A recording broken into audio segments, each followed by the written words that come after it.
જોઈ રહ્યા છો ગુજરાત 18 લાઈવ। હવે જોઈએ અગત્યના સમાચાર। બોડેલી તાલુકા પંચાયતના પ્રમુખ ઉપપ્રમુખની ચૂંટણી બિનહરીફ પ્રમુખ તરીકે હેમલતાબેન કોળી અને ઉપપ્રમુખ તરીકે રમણભાઈ નાયકાને બિનહરીફ વિજેતા જાહેર કરવામાં આવ્યા। બોડેલી તાલુકા પંચાયતની આજે બોડેલી પ્રાંત અધિકારીની અધ્યક્ષતામાં મળેલી પ્રથમ બેઠકમાં તાલુકા પંચાયતના પ્રમુખની ચૂંટણી યોજાઈ હતી, જેમાં ગઈકાલે પ્રમુખ અને ઉપપ્રમુખ માટે માત્ર એક જ ઉમેદવારી પત્ર ભરાતા આજે માત્ર ઔપચારિકતા જ બાકી રહી હતી અને તાલુકા પંચાયતના 24 સદસ્યોમાં ભારતીય જનતા પાર્ટીના 19, ભારતીય રાષ્ટ્રીય કોંગ્રેસના 2, અપક્ષ 2 અને આમ આદમી પાર્ટીના 1 સદસ્યનો સમાવેશ થયો હતો। આ તમામ તાલુકા પંચાયતના સદસ્યો પ્રથમ સભામાં ઉપસ્થિત રહ્યા હતા। તાલુકા પંચાયતની સભાનું કામ શરૂ થતાં જ પ્રાંત અધિકારી ભૂમિકા રાઓલે પ્રમુખ અને ઉપપ્રમુખ માટે આવેલા ઉમેદવારી પત્રો મુજબ પ્રમુખ તરીકે તાલુકાની 17 રણભૂત બેઠકના સદસ્ય શ્રીમતી હેમલતાબેન હિતેશભાઈ કોળી અને ઉપપ્રમુખ તરીકે 14 નવા ટિમ્બરવા બેઠકના સદસ્ય રમણભાઈ રામભાઈ નાયકાને બિનહરીફ વિજેતા જાહેર કર્યા હતા।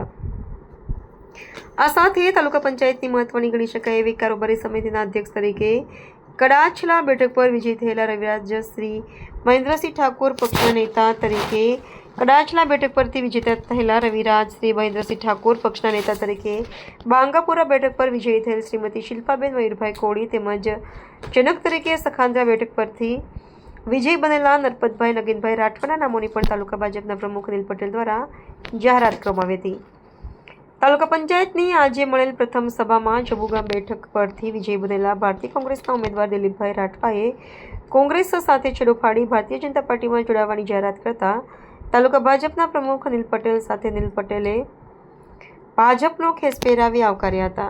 આજ રોજ મારા માટે ખૂબ જ ખુશી અને ગૌરવનો દિવસ છે। બોડેલી તાલુકા પંચાયતના પ્રમુખ તરીકે મારી પસંદગી કરવા બદલ હું પ્રદેશ નેતૃત્વ, ભારતીય જનતા પાર્ટીના પ્રદેશ નેતૃત્વ તેમજ છોટાઉદેપુર ભાજપ પ્રમુખ તેમજ મહામંત્રીશ્રીઓ અને બોડેલી તાલુકા પંચાયતના પ્રમુખ અને મહામંત્રીશ્રીઓનો ખૂબ ખૂબ આભાર માનું છું। તે ઉપરાંત મારી સાથે ચૂંટાયેલા જે મારા સભ્યો છે તાલુકા પંચાયતના, એમનો બી સાથ સહકાર બદલ ખૂબ ખૂબ આભાર માનું છું। આજ રોજ ખૂબ જ ખુશીનો દિવસ છે। બોડેલી તાલુકા પંચાયતના પ્રમુખ પદ તરીકે બેન શ્રી હેમલતાબેનને ખૂબ જ મહત્વની જવાબદારી આપી છે। ભારતીય જનતા પાર્ટીનો ખૂબ ખૂબ આભાર વ્યક્ત કરીએ છીએ અને તાલુકાના અને જિલ્લાના સંગઠનનો પણ ખૂબ ખૂબ આભાર વ્યક્ત કરીએ છીએ। ત્યારબાદ પાર્ટીએ મારા પર બી કારોબારી નું મને પણ પદ આપી ખૂબ મહત્વની જવાબદારી આપી છે। ત્યારે અમે તમામ સભ્યશ્રીઓ ખરેખર પાર્ટીનું અને જનતાનું નીચેના છેવાડા સુધીના તમામ માણસોને કામનો પૂરેપૂરો વિશ્વાસ આપીને પૂર્ણ કરીશું એવી આજે અમારી લાગણી છે, તેઓ આપ સમક્ષ અમે રજૂ કરીએ છીએ। આજ રોજ બોડેલી સેવા સદન ખાતે બોડેલી તાલુકા પંચાયતના પ્રમુખ અને ઉપપ્રમુખની વરણી માટેની પ્રથમ મીટિંગ રાખેલ હતી, જેમાં પ્રમુખ તરીકે ભારતીય જનતા પાર્ટીના હેમલતાબેન કોલી, ઉપપ્રમુખ તરીકે રમણભાઈ નાયકા તેમજ કારોબારી અધ્યક્ષ તરીકે રવિરાજસિંહ ઠાકોરની વરણી કરવામાં આવી છે।